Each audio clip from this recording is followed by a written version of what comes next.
বন্ধুরা চলে আসলাম কল্যাণী। দেখো ওপেনিং হয়ে গেছে, কি সুন্দর লাগছে। দেখো তোমাদেরকে দেখাচ্ছি, একবার ভালো করে দেখো।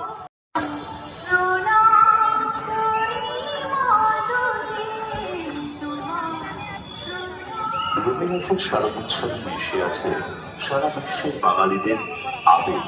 তাই তো উৎসবের প্রতিদিন এক সমুদ্র জনস্রোত আমাদের শারদোৎসবকে গড়ে তোলে বিশ্ববন্দিত।